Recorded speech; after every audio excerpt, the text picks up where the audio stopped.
नमस्ते, प्रणाम, जय श्री कृष्ण, राधे राधे। मैं हूं आपके साथ शालिनी कपूर तिवारी, लेकर हाजिर हूं चिंतामणि एसकेटी पॉडकास्ट का एक और एपिसोड।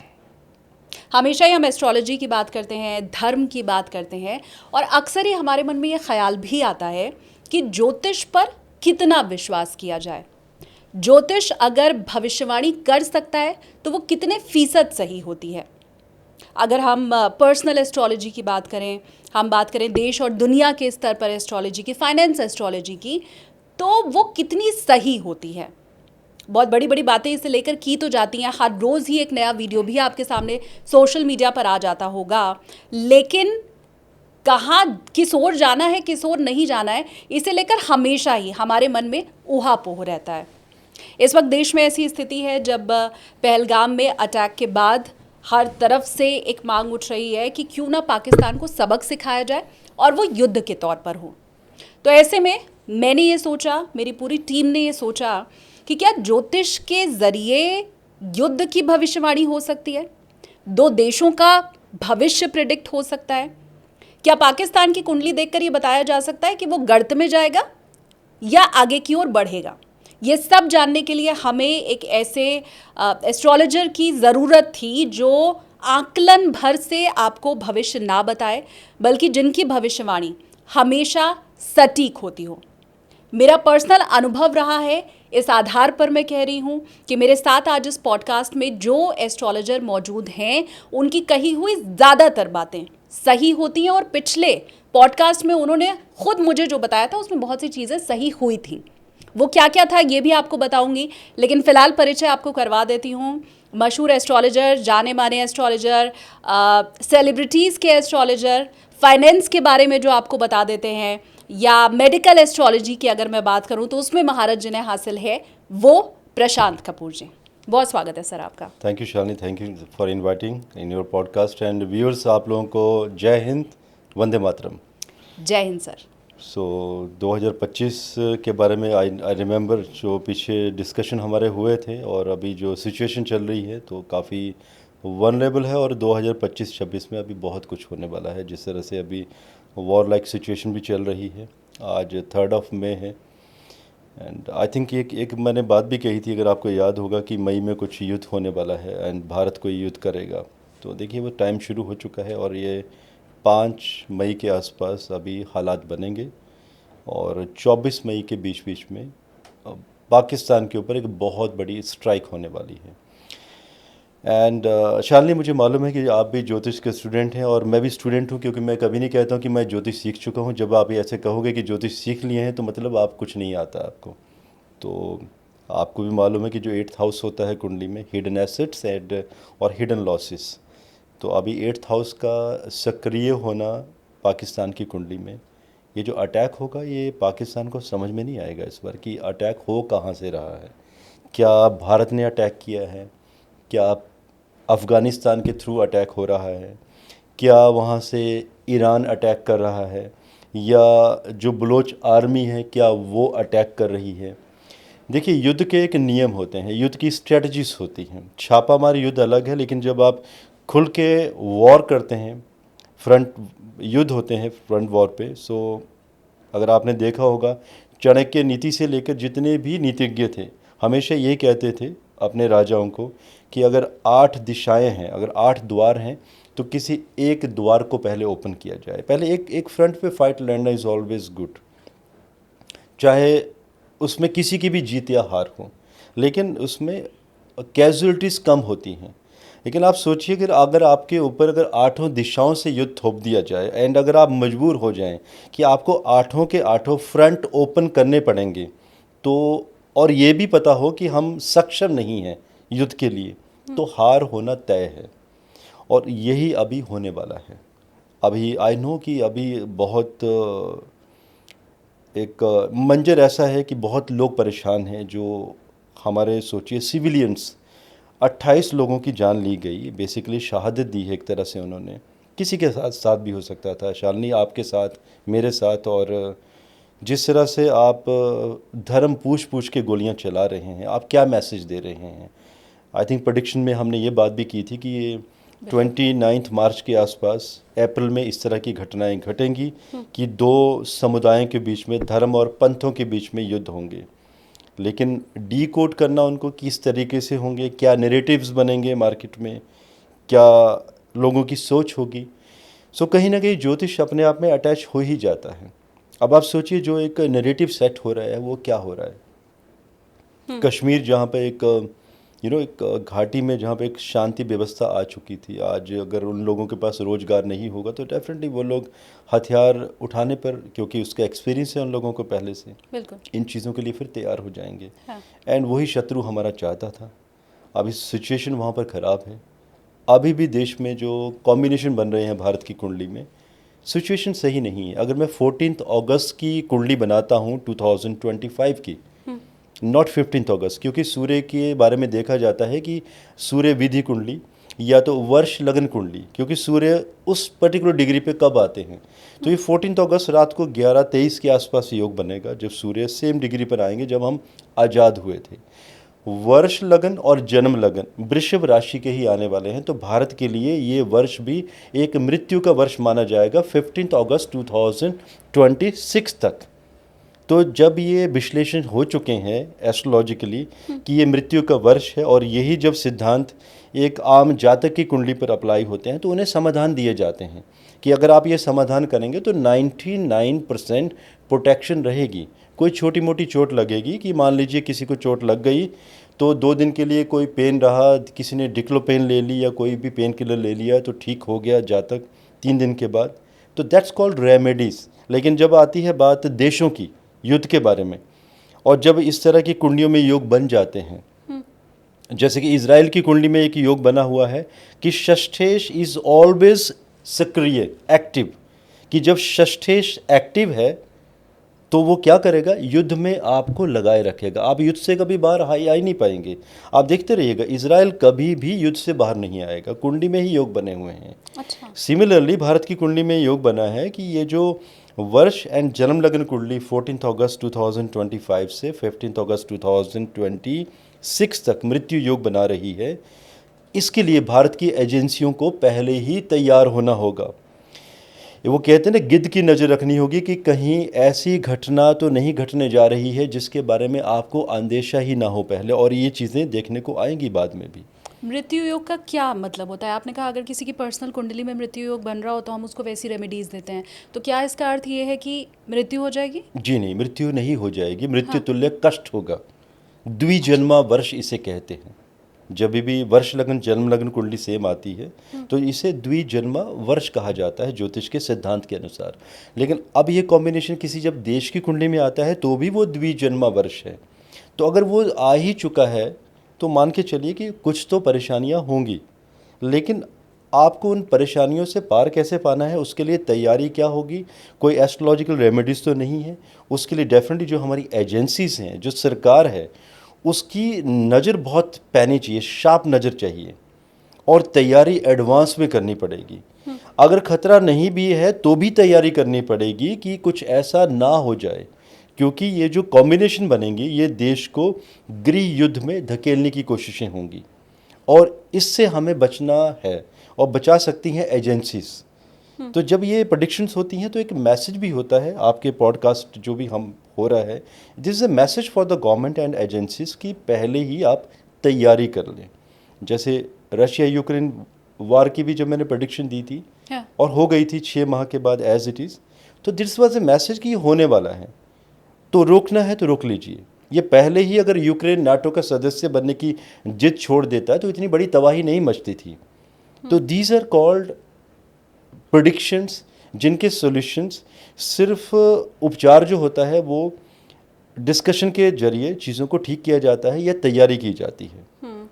प्रशांत जी, मैं 1 मिनट के लिए आपको रोक रही हूँ। मैं अपने व्यूवर्स को पहले ये बता दूं कि हमने इसके पहले प्रशांत जी के साथ जो पॉडकास्ट किया टेक ऑफ विद एसकेटी में, उसमें 7 फरवरी को जब हमने उसका प्रीमियर किया तो तभी प्रशांत जी ने ये बता दिया था कि पहला तो देश में 2 धर्मों के बीच में सांप्रदायिक उन्माद फैलाने की पूरी कोशिश की जाएगी। साथ ही साथ प्रशांत जी ने ये भी कहा था कि सरकार को अलर्ट रहना पड़ेगा, नहीं तो देश में दंगे हो सकते हैं। इस शब्द का इस्तेमाल उन्होंने जनवरी में किया था जब हमने रिकॉर्डिंग की इस पॉडकास्ट की, और 7 फरवरी को हमने प्रीमियर किया। मैं लिंक डिस्क्रिप्शन में शेयर कर रही हूँ, आप देख सकते हैं कि कैसे 2 से 3 महीने पहले ही प्रशांत जी ये बात बता चुके थे जो अभी देश के हालात हैं। इसके अलावा भी 2-3 प्रिडिक्शन आपने किए थे प्रशांत जी, जिनके ऊपर आगे हम चर्चा करेंगे। आपने कहा था कि सोना 1 लाख के पार चला जाएगा, जो अब बस होने ही वाला है, मुझे लगता है जब तक हम इसका प्रीमियर करेंगे तब तक हो ही जाएगा शायद। और उस वक्त जब हमने रिकॉर्डिंग की थी तब ये 75,000 के अराउंड था सोना। इसके अलावा आपने ये भी कहा था प्रशांत जी कि कुछ कठोर फैसले सरकार की तरफ से लिए जाएंगे, साउथ चाइना सी में टेंशन हो सकती है, वो भी सही हुआ। आपने कहा था अमेरिका चाइना को दबाने की कोशिश करेगा, तब हमारे लिए सोच पाना बहुत मुश्किल था, तो वो भी सही हुआ। और इसीलिए जब ऐसे हालात देश में बने प्रशांत जी, तो हमें लगा आपसे बेहतर कोई हो नहीं सकता है जो इस मुद्दे के ऊपर बता सके। अब मैं वो वापस से आपसे समझना चाहती हूँ कि आपने जो कहा कि 2 धर्मों के बीच में एक तो सांप्रदायिक उन्माद हो सकता है, दंगे हो सकते हैं और सरकार को सचेत रहना होगा।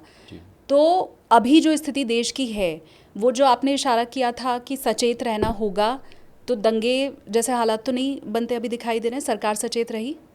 अभी ज़्यादा दिखाई दे रहे हैं रेदर, और 14 अगस्त के बाद ये चीज़ें और ज़्यादा बढ़ जाएंगी। पंथ और धर्मों के बीच में दंगों के चांसेस ज़्यादा होंगे, तो सरकार को अब और भी ज़्यादा सचेत रहना पड़ेगा, क्योंकि नैरेटिव्स बदल चुके हैं, माइंडसेट बदल चुका है लोगों का। क्योंकि जो अभी हुआ कश्मीर में, ये आप हम दुनिया जानती है कि बहुत गलत हुआ है ये। और अगर जैसे अभी हम युद्ध की भी हालातों की बात करें, तो अभी पाकिस्तान के ऊपर 2 बार स्ट्राइक की जाएगी भारत के द्वारा। एक बार मई में की जाएगी, और ये चीज़ें बहुत लंबी चलेंगी।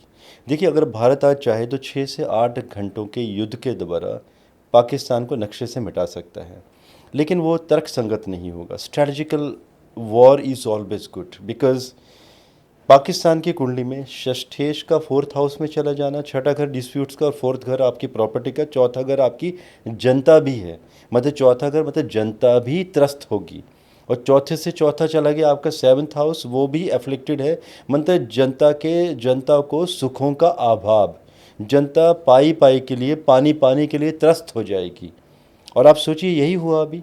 पानी हमने बंद किया और छोड़ा भी, बंद करने का भी नुकसान हुआ पाकिस्तान को, छोड़ने से बाढ़ आ गई, ना पानी ज़्यादा किसी काम का और कम था तो उसके लिए सूखा पड़ना शुरू हो गया, पानी की वॉर। अब आप सोच लीजिए, दूसरी तरफ इकोनॉमिक वॉर भी की जाएगी अभी। पाकिस्तान का स्टॉक मार्केट उस लेवल पे नीचे गिरेगा कि 80 to 90% stock market will fall. ऐसा ना हो जाए कि दुनिया सोचने पर मजबूर हो जाए कि पाकिस्तान में कभी स्टॉक मार्केट नाम की कोई चीज़ होती भी थी। आप सोचिए, ऐसे हालात बनेंगे। जितने भी दुनिया के बड़े बड़े इन्वेस्टर्स हैं जिन्होंने पाकिस्तान पर इन्वेस्टमेंट किए हुए हैं, अब आप देख लीजिएगा, इन्वेस्टमेंट्स वापस ले जाना शुरू कर देंगे। इसके बाद पाकिस्तान में कोई इन्वेस्ट नहीं करेगा। हालात ही ऐसे बन रहे हैं, क्योंकि पाकिस्तान में इन्वेस्टमेंट इसलिए नहीं करेगा क्योंकि पाकिस्तान अभी रहेगा नहीं नक्शे में, क्योंकि पाकिस्तान अभी 5 से 6 खंडों में विभाजित होने वाला है। तो जो प्रोविंस बनेंगे या कोई बीच में से देश भी निकल के आएंगे, तो उनके अपने नियम होंगे, अपने कानून, अपने संविधान, उनके अपने फिर स्टॉक मार्केट व्यवस्था, इकोनॉमी अलग बनने वाली है। अब पाकिस्तान उस लेवल पर पहुंच चुका है। और ये जो प्रेडिक्शन है शालिनी जी, ठीक है, आपके साथ तो अभी डिस्कशन हुआ था 7 Feb 2025 को, लेकिन ये प्रेडिक्शन मैंने 2019 में मेरे एस्ट्रो कपूर चैनल में एक वीडियो के माध्यम से दे दी थी कि जैसे ही 26 दिसंबर 2023 को पाकिस्तान की कुंडली में बुध का अंतर शुरू होगा, पाकिस्तान नक्शे से गायब होना शुरू हो जाएगा। और ये सिचुएशन बिल्कुल बन चुकी है। आप देखिए ना, थल से अटैक होगा, इकोनॉमिक वॉर छिड़ेगी, पानी की समस्या, भूखमरी की समस्या, वहाँ के जो पैसे वाले लोग हैं अब देश छोड़कर विदेशों में शिफ्ट होना शुरू हो जाएंगे। बल्कि अभी 3 दिन पहले की बात है कि वहाँ के जो सेना अध्यक्ष थे वो लंदन भाग चुके हैं और अपना पैसा उन्होंने दुबई शिफ्ट कर दिया है। आर्मी ने वहाँ से रेजिग्नेशन देने शुरू कर दिए हैं। अब आर्मी रेजिग्नेशन देगी तो युद्ध लड़ेगा कौन? क्योंकि वहाँ के जो लड़ाके हैं, जैसे जो भी नाम नहीं लेना चाहूँगा, उन जो भी वहाँ के ग्रुप्स हैं, वहाँ पे टेररिस्ट ग्रुप्स, क्योंकि कुछ नियम हैं, कुछ यूट्यूब की लिमिट्स हैं, तो जो वहाँ के जो ये टेररिस्ट ग्रुप्स हैं जिन्हें मैं कुछ नहीं मानता हूँ, सपोले हैं ये, बिकॉज जो भी कर रही है वो आर्मी कर रही है। बिकॉज पाकिस्तान की कुंडली में, मेष लग्न की कुंडली में मंगल 3rd हाउस में 10th हाउस को देखेगा, मतलब उस कंट्री में मंगल मतलब आर्मी और पुलिस का ही आधिपत्य होगा। तो जो जब कहते हैं कि इस ग्रुप ने ऐसे टेरर अटैक कर दिया किसी कंट्री पे या भारत पे या किसी क्षेत्र पे, ये सपोले हैं, ये रहेंगे ही नहीं, ये अंडरग्राउंड हो जाएंगे और ये सिर्फ आर्मी के बल पर ही अपना दमखम दिखा रहे हैं, कुछ भी नहीं है ये। और आर्मी जब नहीं रहेगी तो इनका क्या होगा? तो बेसिकली जो टारगेट होना चाहिए भारत का, इन ये छोटे छोटे सपोलों को थोड़े नहीं मारना है।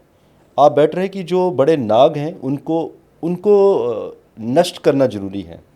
तो जिसमें कि आर्मी के अंदर लोग छुपे हुए हैं, ये जो वॉर करवा रहे हैं, ये जो कश्मीर में जो भी हुआ, एस्ट्रोलॉजिकली यही दिखाई देता है कि ये आर्मी के द्वारा ही करवाया गया ऑपरेशन है। ये किसी ग्रुप्स का नहीं है ये। आपने ये भी कहा प्रशांत जी कि पाकिस्तान चाहे इकोनॉमिकली हम देखें या हर तरह से, आपने कहा कि वो टूटेगा। जी हाँ। और हर तरह से वो ख़त्म ही हो रहा है। तो ये जो पाकिस्तान की टूट रहेगी, चाहे अर्थव्यवस्था के क्षेत्र में, सेना के क्षेत्र में, लोगों में रोष रहेगा या 5 टुकड़ों में बटेगा, इन सब के पीछे क्या भारत का ही हाथ होगा या दूसरे देश भी हो सकते हैं? इसके पीछे देखिए स्ट्रेटजी तो भारत की ही चलेगी। आप शालिनी वो वक्त याद कीजिए 1971 का, जब बांग्लादेश पाकिस्तान का ईस्ट पाकिस्तान हिस्सा था और किस तरह से उन्होंने जुर्म ढाए थे। 3 से 4 लाख महिलाओं का वहाँ पर बलात्कार हुआ था, लोगों को मार दिया गया था, लाशें सड़ रही थी उस टाइम पे। भारत ने इंटरवेन करने की कोशिश की तो भारत के ऊपर युद्ध थोप दिया गया था, एयर स्ट्राइक हुई थी। उस समय तो हमारे पास फैसिलिटीज़ भी बहुत कम थी। रशिया के साथ तो बाद में युद्ध संधि हुई थी, इंदिरा गांधी जी ने की थी। अब सोचिए ना, हमारी स्ट्रेटजिकल वॉर इतनी ज़बरदस्त थी, हमारे कुछ एक सैनिक 90,000 पाकिस्तानी सैनिकों को बांग्लादेश में जाकर बंधक बना लेते हैं। तो भारत की युद्ध नीति बहुत पावरफुल है। और सोचिए वो भी देखिए, यूएसए पाकिस्तान का साथ दे रहा था। हाँ। अब यूएसए किसी कंट्री का साथ दे और दूसरा जो शत्रु देश है, विरोधी देश, वो युद्ध लड़ ले, ऐसा हो सकता है? जब 1971 में यूएसए पाकिस्तान के साथ खड़ा था और पाकिस्तान के हमने एक टुकड़ा अलग करवा के बांग्लादेश बनवा दिया, तो क्या भारत अभी 5 या 6 टुकड़े नहीं बनवा पाएगा? अब तो बहुत आसान है, अब तो घंटों का गेम है हमारे लिए। लेकिन क्या होता है ना कि पूरी दुनिया, कूटनीति, जियोपॉलिटिकल, ये सारी चीज़ें भी देखी जाती हैं कि किस तरह से धीरे धीरे करना है। क्योंकि मानवाधिकार वाले जब हमारे लोग वहाँ पे मारे जाते हैं कश्मीर में, तब नहीं आएगा कोई भी आगे। लेकिन पाकिस्तान पे जब खंड करवाने की कोशिश की जाएगी, तब उनको नज़र आ जाएगा कि नहीं, ये गलत हो रहा है पाकिस्तान के साथ, हमारे साथ तब नहीं आएंगे लोग। तो भारत ही करवाएगा, चाहे वो स्ट्रैटेजिकल वॉर अफ़गानिस्तान के थ्रू हो, ईरान के थ्रू हो, बलूचिस्तान के साथ हो। खुल के कहना चाहूँगा मैं, और ये कुंडली में योग बने हुए हैं कि भारत का जो 6ठा हाउस है सक्रिय है।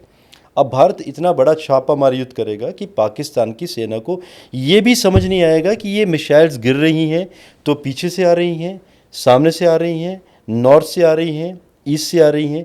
तो lot of confusion is going on, will be going on. और ये जो कन्फ्यूज़न होगा, सेना वहाँ से भागेगी क्योंकि वहाँ पर आगजनी की घटनाएँ होंगी, फायर होगा, क्योंकि कुछ ऐसे वेपन्स वहाँ पर प्रयोग में लाए जाएंगे जो जिससे कि जैसे होता है ना, आग के विस्फोट होंगे और जिससे आर्मी भागेगी। आर्मी युद्ध नहीं करेगी, वहाँ पर बहुत पीछे जाती चली जाएगी। आप कुछ पूछना चाहते हैं, लेकिन मैं थोड़ा सा और ऐड करना चाहूँगा। शिमला समझौते की भी आपने देखा होगा, अभी ये लोग बात कर रहे थे। आई डोंट नो ये बेवकूफ़ी कहाँ से आ जाती है लोगों के मन में कि कह रहे हैं कि हम शिमला समझौता तोड़ देंगे। भाई, अगर तुम लोग शिमला समझौता तोड़ोगे तो हमारी आर्मी लाहौर में और कराची में नहीं बैठ जाएगी? बिल्कुल। मतलब सोचिए, दिमाग भी नहीं है लोगों के पास। लेकिन हाँ, शिमला समझौता टूटेगा अभी, इससे हमारा ही फायदा है। बिल्कुल। हाँ। इन्होंने तो बात कही और ये बात से पलट गए पाकिस्तान के सैनिक, पाकिस्तान की आर्मी, जिन्होंने ये बात कही कि शिमला समझौता हम तोड़ देंगे, और इन्होंने बात की, पलट गए। और वहाँ के आका भी यही कह रहे थे कि शिमला समझौते को हम तोड़ देंगे। शालिनी, अब आप देख लीजिएगा, ये तो नहीं तोड़ पाए, ये अपनी बात से पलट गए। लेकिन अब शिमला समझौता टूटेगा, भारत तोड़ेगा शिमला समझौता, और हमारी सेनाएं लाहौर में, कराची में बैठी होंगी और बहुत अंदर चली जाएंगी। लेकिन अब नया कोई शिमला समझौता या कोई दिल्ली समझौता नया नहीं होने वाला है कि हम लाहौर में बैठे हैं और वो हमें बैक करेंगे, भीख मांगेंगे कि आप हमें माफ़ कर दीजिए, पीछे हट जाइए और फिर से कोई नया समझौता करते हैं। जी नहीं, अब ये वो भारत नहीं है, क्योंकि हमारी मंगल की महादशा शुरू होने वाली है सितंबर 2026 में।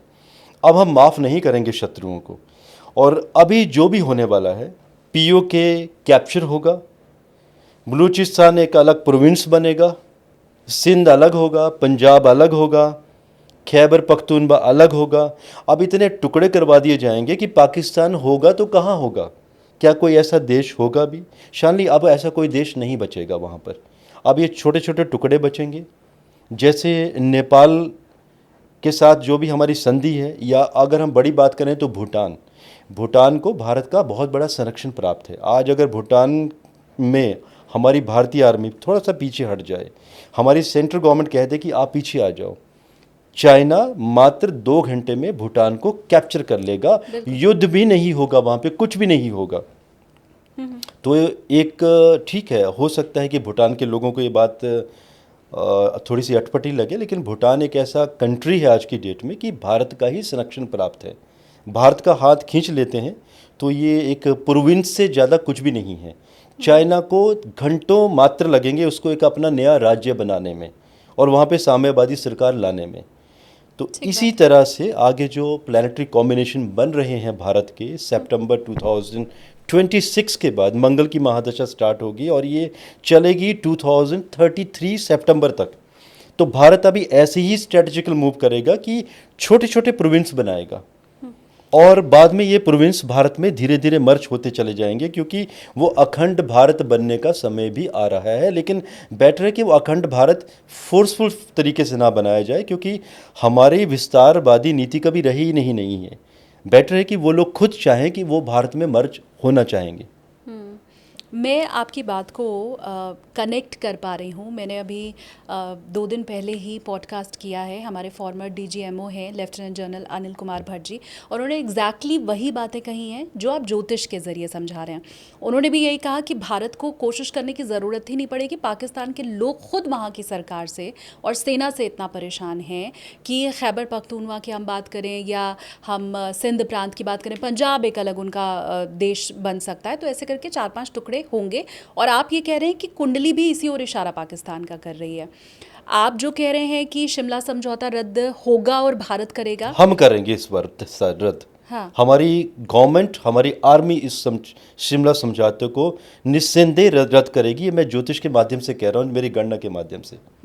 तो लगभग आपकी और अनिल कुमार भट्ट जी की दोनों की कई ऐसी चीज़ें हैं जिनमें मुझे समानता दिखाई दे रही है। और पिछली बार भी जैसे मैं बार बार कह रही हूँ प्रशांत जी की आपकी भविष्यवाणियाँ इतनी सटीक बैठी कि उनके ऊपर अब तो संदेह करने का वैसे भी मुझे लगता है कोई, अगर मेरा व्यूवर भी जिसने वो पॉडकास्ट देखा है और ज्योतिष को लेकर उसके मन में अगर कहीं कोई किंतु परंतु रहा होगा तो वो सारा कुछ दूर हो गया होगा। मैं यहाँ ये भी समझना चाहती हूँ कि मेरे उस पॉडकास्ट में भी आपने कहा कि 26 सितंबर 2026 को वॉर होगी और इंडिया शुरुआत उसकी करेगा। अभी आपने कहा कि एयर स्ट्राइक होगी। अच्छा, सबसे पहले तो मैं प्रशांत जी आपसे ये पूछ लूँ कि हम क्या, आप क्योंकि बड़े दावे से आप बता रहे हैं कि एयर स्ट्राइक होगी और 5 मई से लेके 26 मई आपने कहा, 5 मई से 24 मई के बीच में योग बन चुके हैं। हाँ। भारत स्ट्राइक करेगा। ये एयर स्ट्राइक भी हो सकती है, हो नहीं सकती कहना चाहूँगा, दावा ही करूँगा इस बार में। हाँ। कि ये एयर स्ट्राइक भी होगी, मिसाइल अटैक भी होंगे। हमारी ब्रह्मोस भी इस बार दमखम दिखाएगी। एंड जो हमारी समुद्री सेना, जो हमारी जल सेना है वो भी अटैक करेगी। थल सेना के द्वारा भी अटैक होगा, क्योंकि ये स्ट्रेटजिकल वॉर इसलिए भी होगी क्योंकि देखिए, मैं जब भी कोई भविष्यवाणी देता हूँ वॉर के बारे में भी, तो मुझे कुंडली का 10th हाउस भी देखना है किसी देश की कुंडली का। तो अपने देश की कुंडली का मैं 10th हाउस भी जब मैं कनेक्ट कर रहा हूँ और सूर्य की स्थिति भी देख रहा हूँ, तो सूर्य बहुत पावरफुल है इस वर्ष में हमारी कुंडली में। माना कि मृत्यु योग बने हैं, उसके उपाय भी हैं। आई नो आप सोच रहे होंगे कि 2 बातें हो रही हैं यहाँ पे, ऐसा नहीं है। जो परेशानियाँ हैं उसके समाधान है, मृत्यु योग बने हैं उसका समाधान है, सूर्य पावर में है। और मंगल को अगले वर्ष, आपने तो डेट भी याद रखी है मेरी, 26 सितंबर 2026 6 मैंने कही थी, अब मुझे अच्छा लगा कि आपने वो डेट आज भी याद रखी है। इसके बाद भारत के डिफेंस सेक्टर्स, डिफेंस के शेयर्स 10 टाइम हाई चले जाएंगे। ऐसे थोड़े नहीं हाई चले जाएंगे। जब हम अपने वेपनरीज का अभी प्रयोग करेंगे, पूरी दुनिया देखेगी कि भारत के वेपन्स का दमखम, कि पाकिस्तान को समझ में भी नहीं आ रहा है कि इसका तोड़ क्या निकालें, तभी तो वेपन्स बिकेंगे ना शालिनी। ऐसे थोड़ी नहीं बिकेंगे, क्योंकि 2027 में भारत दुनिया में डिफेंस में सबसे ज़्यादा एक्सपोर्ट करने वाला है।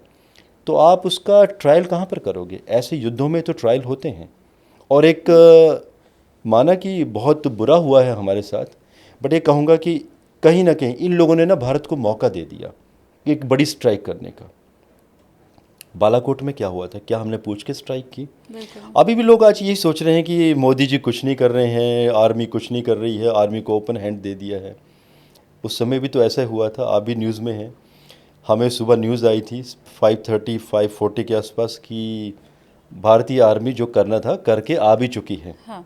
तो ये ऐसी न्यूज़ मिलेगी इस बार कि जो भी करना था रात के समय हो चुका है, क्योंकि युद्ध अभी पुरानी प्रणाली के साथ नहीं चलते हैं, अभी छापामार युद्ध ही चलते हैं, और यही सब देखने को मिलेगा। जब आप युद्ध की बात करते हैं प्रशांत जी, पिछली बार भी मैं बहुत मेरे जो फेशियल एक्सप्रेशन थे वो बहुत चौंकाने वाले थे। और हमेशा ही, क्योंकि मैंने 2-3 पॉडकास्ट पहलगाम के ऊपर हमारे जो सुरक्षा और रक्षा विशेषज्ञ हैं उनके साथ किया, तो सबका यही कहना है कि युद्ध कभी भी किसी भी सूरत में किसी भी देश के लिए अच्छा नहीं होता है। ख़ासकर मैं पाकिस्तान के लिए ये बात ज्योतिष के ज़रिए आपसे समझना चाहती हूँ कि एक कहावत है ना, बंदर के हाथ में उस तरह। तो पाकिस्तान के हाथ में वो जो परमाणु बम लग गया है, तो उसकी हालत भी वही है। और वो बीच बीच में कहता भी रहता है कि हम परमाणु संपन्न देश हैं और न्यूक्लियर अटैक हम कर सकते हैं। तो क्या आप ये जो वॉर जैसी सिचुएशन देख रहे हैं, उसमें बहुत बड़े पैमाने पर क्या सिविलियंस को तो नुकसान होता हुआ आप नहीं देख रहे हैं? सिविलियंस को डेफिनेटली नुकसान होगा, लेकिन ये जो अभी वॉर होगी 2 बार होगी। मई 2025 में दिखाई दे रही है, सितंबर में सूर्य ग्रहण आने वाला है 2025 को, उस समय भी वॉर होगी। इंडिया फिर पाकिस्तान के ऊपर स्ट्राइक करेगा उस टाइम पे। तो इस वर्ष में 2 बार बड़ी स्ट्राइक पाकिस्तान पर होती हुई नज़र आ रही है। लेकिन इस बार हमारी स्ट्रेटजी ऐसी रहेगी कि भारतीय सेना का कोई भी सैनिक आहत ना हो, क्योंकि बोलना बहुत आसान है कि हमारे भारतीय आर्मी के इतने सैनिक शहीद हो गए। जिनके घर में गिरती है ना शालिनी जी, उन्हीं को पता होता है कि शहीदी होती क्या है। एक सैनिक शहीद होता है ना, उसकी फैमिली की फैमिली ख़त्म हो जाती है। ठीक है, वो कहा जाता है कि एक आर्मी के फैमिली वाले बहुत स्ट्रांग होते हैं, बहुत ठीक है, इस तरह की बातें होती है, लेकिन जो कहर गिरता है फैमिली के ऊपर बाद में, और इसका जो निचोड़ है भारत की कुंडली में निकल चुका है। आप देखेंगे अभी जो भी होगा, न्यूज़ आएगी कि भारतीय आर्मी का शायद ही कोई सैनिक इस बार आहत होता हुआ नजर आएगा। लेकिन जी हाँ, सिविलियंस के ऊपर परेशानियां आएंगी।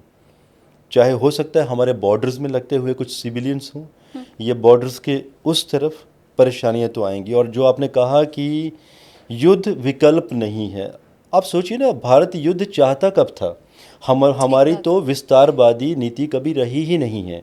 आप तीनों युद्धों को देख लीजिए, 62, 71, कारगिल वार, अभी ये जो भी जिस तरीके के छापामार युद्ध चल रहे हैं, चाहे वो पठानकोट है, आपका मुंबई 26/11 हो गया, हमने कब युद्ध किया? हमने कब वहाँ पर जाके स्ट्राइक की? आप हमारे ऊपर ही युद्ध थोपते जा रहे हो लगातार, तो हम चुप थोड़ी नहीं बैठेंगे। और ऐसा थोड़ी नहीं कि आप बार बार ईंट मारेंगे और हम हमेशा पत्थर मारेंगे। इस बार हम खुद भी तो शुरुआत करेंगे, और ये शुरुआत होगी। कई लोग ये भी कहते हैं कि अब जैसे छोड़ देते हैं लोगों के बारे में। देखिए, जियोपॉलिटिकल मैं भी समझता हूँ, क्योंकि मैं स्टॉक मार्केट एस्ट्रोलॉजर हूँ, फाइनेंशियल मैनेजमेंट देखता हूँ, एस्ट्रोलॉजी में लोगों को विश्लेषण देता हूँ, स्टॉक मार्केट के बारे में आइडियाज़ देता हूँ।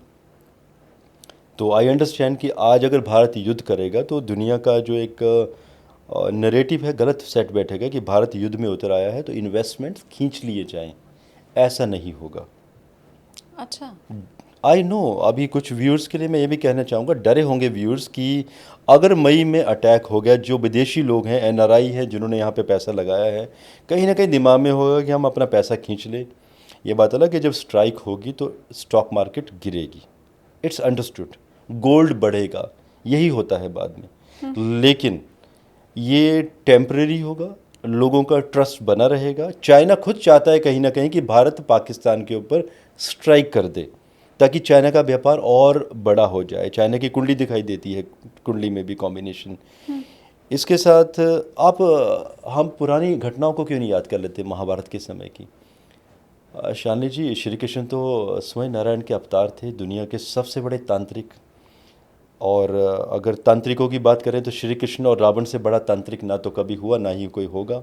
और जब हम कूटनीतिज्ञों की बात करते हैं, डिप्लोमेट्स की, तो श्री कृष्ण जी और हनुमान जी सबसे बड़े डिप्लोमेट हैं। क्या श्री कृष्ण जी महाभारत का युद्ध रुकवा नहीं सकते थे? उसके लिए तंत्र की क्या ज़रूरत थी? वो अपने डिप्लोमेशन से ही युद्ध को ख़त्म कर सकते थे। करवाया ना, वो युद्ध भी तो उन्होंने ही करवाया। आई अंडरस्टैंड कि युद्ध विकल्प नहीं है, लेकिन कई बार नियति अपना पैमाना सेट कर लेती है। नियति को युद्ध करवाना ही होता है। कई बार प्लानिटरी कॉम्बिनेशंस ही ऐसे बन जाते हैं कि वो फोर्स कर देते हैं कि युद्ध करना है। विश्व लगन कुंडली जो बन रही है 2025 की, 26 की, 27 की, 28 की, 29 की, पूरी दुनिया 2026 के बाद युद्ध के ढेर पर खड़ी होगी। ये नियति सेट हो चुकी है। अगर डिफेंस के स्टॉक्स कहीं स्टेल्थ होंगे, स्टेबल होंगे, स्टेगनेंसी पे जाएंगे, तो 2029 के बाद धीरे धीरे वो एक स्टेबल होना शुरू होंगे या वो गिरने शुरू होंगे। तब तक युद्ध लंबे चलेंगे पूरी दुनिया में। अब देखिए ना, जब नियति सेट कर चुकी है, हम रोक नहीं सकते, आप और हम। अब देखिए, मुझे याद है मैंने सितंबर 2021 को वीडियो दिया था कि रशिया यूक्रेन के ऊपर अटैक करेगा जैसे ही शनिदेव जी 17 फरवरी 2022 को कुंभ राशि में जाएंगे, और विद इन 1 वीक वॉर शुरू हो जाएगी। फरवरी 2022 में युद्ध शुरू हो गया। और मुझे मालूम है कि रशिया यूक्रेन के लोग मेरे वीडियोस उस टाइम पे भी फॉलो करते थे, और कई लोग वहाँ के डिप्लोमेट कॉल भी करते थे, कई लोग जुड़े भी हुए हैं। आपने नाम लेके कहा था मैंने, यस, मेरा वीडियो है, रशिया और यूक्रेन के बीच हुआ। यस, मेरा वो वीडियो है। और वो वीडियो मैंने लॉन्च किया था 24 अगस्त 2021 का वीडियो है मेरे एस्ट्रो कपूर चैनल में। अगर व्यूअर्स चाहें तो उस वीडियो को डेट वाइज निकाल के देख सकते हैं। युद्ध के बारे में वो कीवर्ड मिल जाएंगे उनको। उस टाइम में मैंने समय सीमा बता दी थी कि इस समय वॉर शुरू होगी। अब आप सोचिए, वहाँ के डिप्लोमेट्स, यूक्रेन के, रशिया के, कई लोग मुझसे विश्लेषण लेते हैं, गवर्नमेंट के ऑफिशियल्स, उन्होंने बात भी कही थी कि मैंने, बिकॉज मेरे बारे में वो बता रहे थे, फ़ोन कर रहे थे कि मैंने इतनी बड़ी बात कह दी है। तो उसमें उपाय भी तो छुपा था कि ये प्रेडिक्शंस हैं। क्या ज़ेलेंस्की, इनकी तो अपना, वो कहते हैं ना कि भाई भाई का नाता है, रशिया यूक्रेन एक जैसा कल्चर तो है उन लोगों का। बिल्कुल। अब ज़ेलेंस्की को क्या सूझ गई कि उसे नाटो में जाना है, ना तो वो नाटो में जा पाया। और सोचिए कि इनके अपने ही तो थे रशियन, कि भाई अगर आपने कुछ करना ही था तो व्लादिमीर पुतिन, आप चले जाते थे, लैंड करते थे युद्ध के समय भी। 2 दिन के बाद जब स्ट्राइक हुई, आपको रोकने थोड़े नहीं वाला था, वो संधि करके आ युद्ध संधि कर लेते थे। आपको क्या ज़रूरत थी आपको नाटो में जाने की?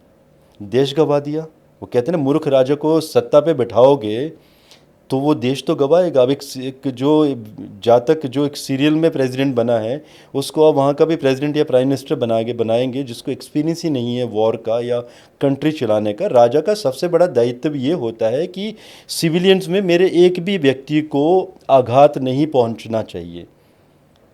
मोदी जी को पता चला कि हमारे 26-27 लोग कश्मीर में मारे गए, तो रिटेलिएशन ज़बरदस्त देखा जाएगा अभी उनका।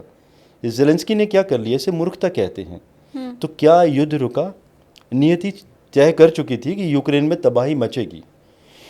अब देखिए, कुछ जियोपॉलिटिकल चीज़ें होती हैं। आज अगर पुतिन चाहें तो इस युद्ध को 2 घंटे में ख़त्म कर सकते हैं, लेकिन वो करेंगे नहीं। कुंडली में भी योग दिखाई दे रहे हैं। बहुत बुरा समय चला हुआ है पुतिन का, 2023 में भी, 24 में भी, 25 में भी। This is called strategical move. I am damn sure कि पुतिन का कोई बहुत अच्छा एस्ट्रोलॉजर तो ज़रूर होगा जो उन्हें गाइड करता रहता होगा कि इस युद्ध को चलाए रखो यूक्रेन के साथ, बंद मत करो। जिस दिन युद्ध बंद हो गया, उस दिन जो एक सिंपैथेटिकल गेन जो पुतिन ने लिया हुआ है पब्लिक का, वो ख़त्म हो जाएगा। आज वो धीरे धीरे युद्ध को बढ़ा रहा है, दायरे को। इट मीन्स इससे क्रेडिबिलिटी कि देखिए मैंने आपको नाटो से बचा रखा। और एक्चुअली में अगर रशिया ने युद्ध किया तो पूरे नाटो के साथ युद्ध किया है। बिल्कुल। और नाटो देशों के बारे में भी मैंने कहा था कि विघटन होगा, शायद इसके बारे में भी मे भी कभी वीडियो दिया हुआ है मैंने कि नाटो टूटेगा, आज से 3 साल 3.5 साल पहले वीडियो दिया था। अब सोचिए नाटो के बीच में कितना बड़ा कन्फ्लिक्ट चल रहा है आज की डेट में। तो these are strategical war. Russia इसी तरह से यूक्रेन में धीरे धीरे बढ़ेगा। 6 घंटे में क्यों नहीं अटैक करके क्लोज कर देता है। और उस समय तो हम सुन ही रहे थे कि रशिया कहाँ इतना बड़ा और कहाँ यूक्रेन इतना छोटा सा। ये खबरें आ रही थी कि 1 हफ्ते के भीतर कीव के ऊपर वो पहुंच जाएंगे रशिया, और उनका वहाँ पर झंडा लहरा रहा होगा कीव पर। पहुंच भी चुके थे। हाँ। लेकिन फिर वापस हुए। उनको लगा कि नहीं, कुछ हमने जल्दी कर दी। अगर पहुंच जाते तो जनता भी बाद में विद्रोह करती थी कि नहीं, राष्ट्रपति या जो भी, ठीक है कानून उन्होंने अपने हिसाब से बना लिए, महाभियोग भी चलने वाला था। देखिए कोई दूध का धुला नहीं है, गलतियां सभी करते हैं, लेकिन एक अच्छा प्रेसिडेंट, प्राइम मिनिस्टर कंट्री को मिल जाए तो that country should feel very happy. और पुतिन जैसा व्यक्ति किसी कंट्री के लिए किंग मिलना बहुत बड़ी बात है। This people should feel happy. But देखिए सबको अपने बेनिफिट्स चाहिए, तो पुतिन अपने बेनिफिट्स लेते जा रहे हैं। अब वो धीरे धीरे ही बढ़ेंगे। मैं एक चीज़ और प्रशांत जी आपसे समझना चाहती हूँ कि आप जब इन देशों की भविष्यवाणी करते हैं तो क्या आपको वर्ल्ड में जितनी कंट्रीज़ हैं आप उन सब की कुंडली पर गौर करना पड़ता है? ये सवाल मैं 2 वजह से पूछ रही हूँ, क्योंकि मैं बहुत से ऐसे ज्योतिषियों से मिली हूँ जिन्हें ग्रहों के बारे में तो शायद फिर भी थोड़ी बहुत नॉलेज है, लेकिन इकोनॉमी वो नहीं समझते, वो वर्ल्ड मैप शायद नहीं समझते हैं, 2 देशों के बीच में रिश्ते कैसे हैं उन्हें नहीं मालूम होता है, कौन उन देशों के मित्र, मतलब भारत का ही शायद अगर मैं उनसे पूछूं, उनमें से बहुत से हैं जो शायद ना बता पाएँ कि हमारा मित्र और दुश्मन देश कौन सा है। और फिर आप तो जो भविष्यवाणी कर रहे हैं, अब आपको नेटो की भी सारी कंट्रीज़ के बारे में पता रखना होगा, रशिया का कौन सा मुल्क दोस्त है, कौन सा दुश्मन है, तो अब ये क्या बहुत कॉम्प्लिकेटेड हो जाता है, या आप इतनी सटीक तारीख के साथ जो बता पाते हैं उसमें सिर्फ एस्ट्रोलॉजी ही है या इसके अलावा भी बाकी एजुकेशन है? शालिनी, आज ना वो ज्योतिष बदल चुका है। अगर कोई एस्ट्रोलॉजर ये कहता है कि धोती कुर्ता एक टीका लगा के, जो कि मैं भी कर्मकांड करता हूँ, खुद यज्ञ करवाता हूँ मैं आज भी। जैसे कि थोड़ा सा मैं आउट ऑफ द टॉपिक जा रहा हूँ, जैसे कि माँ तारा देवी का यज्ञ होता है, तो आज भी हमारे आश्रम हैं 4, लेकिन मेरे पास बहुत अच्छे अच्छे पंडित हैं, PhD होल्डर हैं जो मेरी टीम में काम करते हैं, लेकिन यज्ञ करवा नहीं पाते हैं। तारा देवी का यज्ञ मुझे खुद करना होता है, या मनमोहिनी या बगलामुखी। लेकिन इसके साथ साथ जब हम ज्ञान की बात करते हैं तो मैं ये कहूँ कि मेरा ज्योतिष शास्त्र का ज्ञान या कर्मकांड का ज्ञान दुनिया के बारे में प्रेडिक्शन दे सकता है, जी नहीं। जितनी आज की डेट में एक IAS वालों को पढ़ाई करनी पड़ती है, बाद में भी करनी पड़ती है, एग्ज़ाम के समय में भी, UPSC के समय में, शालिनी उतनी पढ़ाई मुझे भी करनी पड़ती है। मुझे हर एक एंगल पढ़ना पड़ता है। मुझे इकोनॉमिक्स के बारे में भी समझना होता है, पॉलिटिकल भी मुझे समझना होता है, फाइनेंसिस तो मुझे हर कंट्री के समझने होते हैं, क्या कहाँ पर क्यों समझौता हो रहा है वो भी समझना होता है, इंफ्रास्ट्रक्चर किसका है, कैसे है। देखिए पूरी दुनिया के बारे में नॉलेज लेनी होती है कि गोल्ड का प्रोडक्शन कहाँ पे हुआ, क्यों हुआ, कैसे हुआ, कहाँ प्राइस गिरेंगे। हर चीज़ का ज्ञान लेने के बाद फिर आप ज्योतिषीय एंगल्स को वहाँ पर अप्लाई करते हैं। और अगर आपने सिर्फ ज्योतिषीय गणना कर दी तो कहीं ना कहीं गलतियाँ जरूर होंगी। स्टॉक मार्केट के बारे में जब भी मैं कोई विश्लेषण देता हूँ जो ऑलमोस्ट 99% सटीक होते हैं, तो युद्ध की गणना मुझे पहले करनी होती है कि युद्ध कहीं होने तो नहीं वाला है किसी कंट्री में, और होने वाला है तो उसके लिए मुझे वो एक बफर टाइम लेना पड़ता है कि हाँ यहाँ पर 3 या 6 या 8 दिनों में स्टॉक मार्केट फॉल करेगी। तो ये आपका क्वेश्चन वाकई में बहुत अच्छा था। लेकिन आज अगर कोई ज्योतिष में ये सोचता है कि सिर्फ ज्योतिष की पढ़ाई करने से आप प्रेडिक्शन दे सकते हैं, लेकिन नहीं हो सकता ये चीज़। मंडेन एस्ट्रोलॉजी मीन्स मेदनी ज्योतिष में आपको पूरी दुनिया के बारे में और जियोपॉलिटिकल नॉलेज आपको पहले होनी चाहिए, उसके बाद आप उस नॉलेज को ज्योतिष के साथ अप्लाई करके फिर आप डीकोड करेंगे। आप ऐसे नहीं कर सकते आप। मैं अब थोड़ा फाइनेंस की जब बात शुरू हो ही गई है तो उसके बारे में भी पूछूंगी, क्योंकि पिछली बार आपने ये कहा था कि सोना 1 लाख हो जाएगा। 1 लाख हो भी गया है। आप अभी बात हो रही थी 96,000। जी नहीं, अभी शायद आपने न्यूज़ देखनी को 1,01,000 पहुंच चुका है सोना, इंक्लूडिंग GST। मैं 2 दिन पीछे चल रही हूँ। हाँ, मैं भी शायद आपने अभी ये 7 दिन पुरानी बात है, ये 27-28 अप्रैल की बात है। 1,01,000 समथिंग रुपीज़ ऑलरेडी टच कर चुका है, इंक्लूडिंग GST। MCX में 98,000 टच कर चुका है। तो जो लोग फिजिकल गोल्ड लेते हैं उन्हें तो 3% जीएसटी देना है। तो देखिए 1 लाख पार कर चुका है। और आपकी बात रोकते हुए मैं ये भी बताना चाहूँगा कि मार्च 2026 तक गोल्ड का टारगेट 1,60,000 एस्ट्रोलॉजिकली मुझे दिखाई दे रहा है, क्योंकि सूर्य का वर्ष है ये। राजा सूर्य, मंत्री सूर्य। सूर्य मीन्स कॉमोडिटीज़ में, आपकी धातुएं, मेटल्स में येलो मतलब पीली धातु सोना होती है। आपके मसाले, आपकी लाल रंग की सारी वस्तुएं, मसूर की दाल, कॉमोडिटीज़ में बहुत सारी आइटम्स और भी आ जाती हैं सूर्य से संबंधित, गुड़। अब जितनी भी ये आइटम्स हैं ये सब की सब 30 to 40% हाई होंगी। सोना 1,60,000 आज कह दिया है। अगले वर्ष में भी शायद हम फिर बैठे होंगे, एक विश्लेषण कर रहे होंगे, तो 1,60,000 के आसपास मार्च 2026 तक पहुंचता हुआ दिखाई दे रहा है। और इसके आगे का टारगेट भी मैंने विश्लेषण किया है, तो उसके बारे में कभी दोबारा डिस्कस करेंगे कि आगे का टारगेट कितना है, लेकिन बड़ा है टारगेट। देखिए करेक्शंस होते हैं बीच में, वो होते रहेंगे छोटे छोटे, लेकिन टारगेट गोल्ड का बहुत बड़ा चलेगा, क्योंकि आगे युद्ध होंगे। जब युद्ध होंगे तो गोल्ड बढ़ेगा। और इसके साथ कुछ और भी पूछना चाहते थे शायद आप, मैंने बीच में बात रोक दी थी आपके नहीं सामने। मैं एग्जैक्टली वही पूछना चाहती थी जिसका जवाब आपने दे ही दिया है। जी हाँ। मैं ये जानना चाहती थी कि 1 लाख होगा ये तो आपने कहा, और फिर ये तो अभी मई का ही महीना चल रहा है। आगे मैं यही कहना चाह रही थी कि अभी तो हमारे पास दिसंबर तक बड़ा समय बचा है, तो गोल्ड आप किस ओर जाते देख रहे हैं, तो उसका जवाब तो मुझे मिल गया। अगला सवाल मैं ये पूछने वाली थी कि आपने एग्जैक्टली जो डेट लास्ट टाइम बताई थी मार्च की कि मार्केट यहाँ पर क्रैश होगा, अब उसको क्रैश के तौर पर व्यूअर्स लें या करेक्शन के तौर पर लें, वो उनकी मर्जी है। उनके शेयर कितने टूटे, उनका पोर्टफोलियो कैसा रहा, उस हिसाब से वो डिसाइड करेंगे। लेकिन शेयर मार्केट और ख़ासकर ये वॉर की सिचुएशन में आप आगे किधर जाता हुआ देख रहे हैं? गोल्ड में मैं एक बात और ऐड करना चाहूँगा, मे भी उन लोगों के लिए, क्योंकि जो लोग आज भी रुके हुए हैं कि शादियाँ होनी है तो गोल्ड कहाँ पे लें। देखिए MCX में अगर 89,000 अगर गोल्ड आ जाता है तो वो एक सपोर्ट प्राइस दिखाई दे रहा है, तो बेटर है वहाँ पर गोल्ड ले लिया जाए।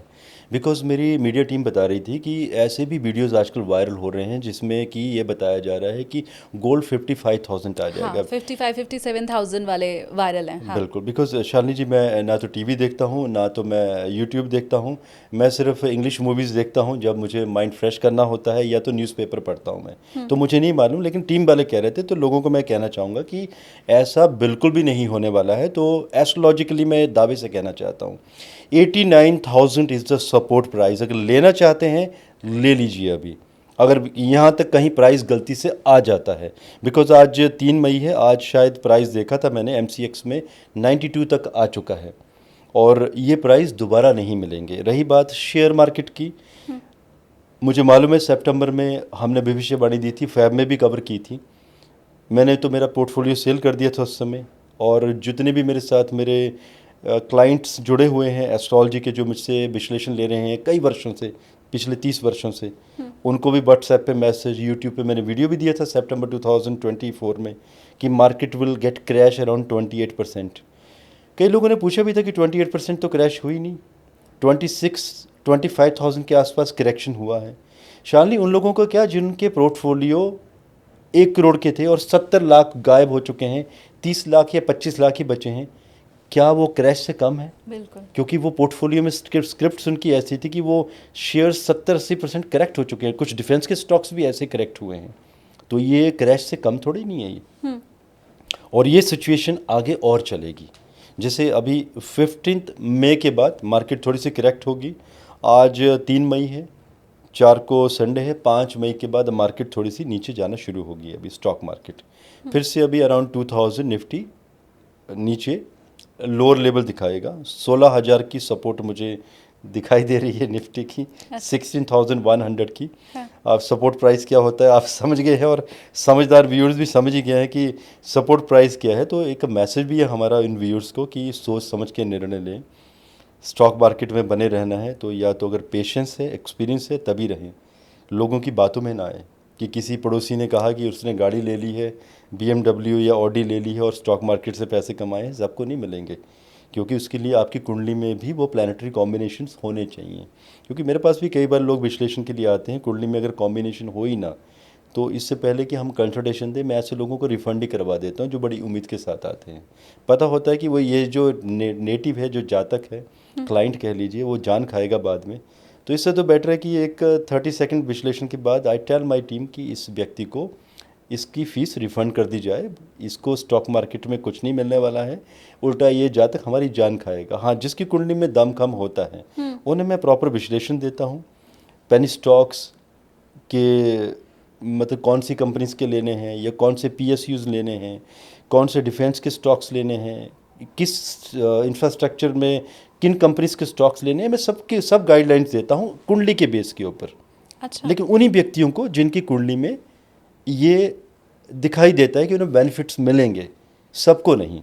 और ये बात लास्ट टाइम भी हुई थी हमारे बीच में कि कई लोगों के लिए तो किस्मत ऐसी होती है कि हिडन एसेट, कि अगर 8वां घर सक्रिय है और कहीं ना कहीं 11th के साथ, 2nd के साथ कनेक्टेड है और 9th कहीं जुड़ जाए साथ में या उसके नक्षत्र, तो ऐसे लोग मान लीजिए 10 लाख लगाएंगे तो वो 10 करोड़ बनते देर नहीं लगती। और ऐसे मेरे पास कई केसेस हैं जिन क्लाइंट्स को इतने बड़े बड़े फ़ायदे हुए हैं और जिनको मैंने कहा है कि उनको फ़ायदा होना है, 100% केसेस में फ़ायदा हुआ है उन लोगों को। डिपेंड की चार्ट में वो कॉम्बिनेशन होने चाहिए।